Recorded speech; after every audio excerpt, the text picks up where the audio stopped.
নামৰ যুৱক এজন আচলতে পবিত্ৰ নায়কৰ লগত দেৱা নায়ক দুজনে তেখেতৰ শহুৰ দেউতাহঁতক আচলতে অন্ত্যেষ্টিক্ৰিয়া কৰি তেওঁলোকে আবেলি সময়ত ঘৰলৈ যেতিয়া আহিছিলে, ঘৰলৈ উভতি অহা সময়ত যেতিয়া ঘৰলৈ গৈ থকা সময়ত যিটো আমি স্থানত আছোঁ, এটা সৰু বাটেৰে আচলতে পাৰ হৈ গৈ আছিলে।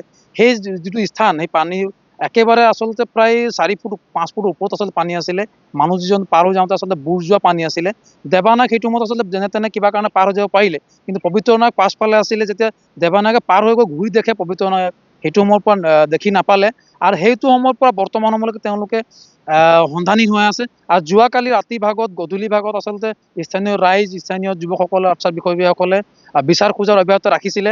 আৰু কালি আচলতে যিটো পৰিৱেশ আছিল, বহুত বেছি পানী থকাৰ কাৰণে মানুহৰ ঘৰৰ মধুজুদি পানী পাৰ হোৱাৰ কাৰণে মানুহ আচলতে কেম্পত থাকিব হোৱাৰ কাৰণে জনসাধাৰণে একো ব্যৱস্থা গ্ৰহণ কৰিব নোৱাৰিলে। পুৱাৰ ভাগৰ পৰা জিলা প্ৰশাসনৰ লগত যোগাযোগ হৈছে, কালিও যোগাযোগ হৈছে।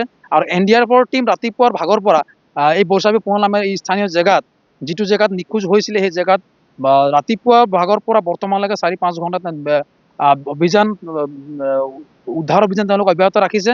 আৰু উদ্ধাৰ